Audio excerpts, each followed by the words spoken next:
ल हामी यो पुल छ नि यो लामो पुल है यो पुलमा चाहिँ हामी जाने तयारी गर्दै गरेको अवस्था हाम्रो रामजी उहाँ पुगिसक्नु भयो है आधीभन्दा आधी त्यो झन्डा राखेको ठाउँ चाहिँ आधी रहेछ है जुम गरेर देखाउँछु हेलो गाइस नमस्कार everyone I am fine very much thank you भन्नु न साथीहरूलाई रमाइलो भएको छ र बिस्तारै बिस्तारै हामी सुब्बा देउरालीको मन्दिर पनि त्यहाँनिर देख्न सक्छौँ यो चाहिँ एउटा रमाइलो क्षण पनि हो र दर्शन गर्न हाम्रो भाग्यले जुराएको है त्यसरी हामी अहिले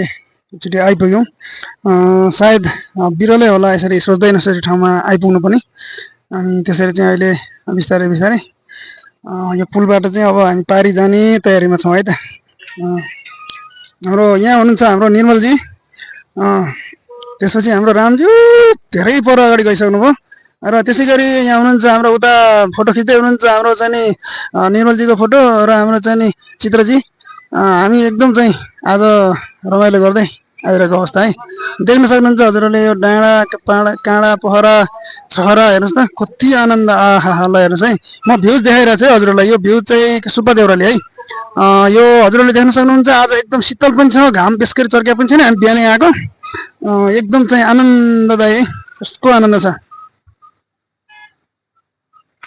यो यस्तो यस्तो ठाउँमा चाहिँ रहेछ कि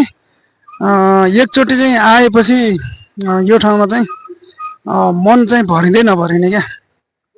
कस्तो ठाउँमा हेर्नुहोस् त सुब्बा देउराली मन्दिर है सुब्बा मन्दिर यस्तो छ साह्रै नै रमाइलो लाग्यो अब हजुर पनि हेर्न सक्नुहुन्छ अब यो भिडियो हेरिसकेपछि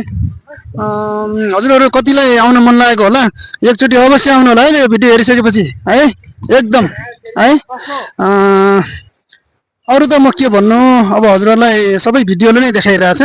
म बिस्तारै बिस्तारै मलाई डर लागिरहेछ यस्तो डर लागिरहेछ कि जान त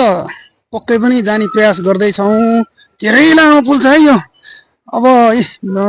डरै डरले भए पनि गइरहेछु देखाउन सक्छु म हजुरलाई यहाँको भिडियो चाहिँ म देखाइरहेछु यसै गरी यो पहाड है जङ्गल आज अलिअलि पानी पनि पर्या हुनाले हल्का पानी परेको थियो त्यही भएर अलिक शीतल पनि छ है ल हामी एक छेउमा पनि आइपुगेका छैनौँ है पुलको एकदमै लामो छ पुल देखाइरहेछु हजुरलाई भिडियो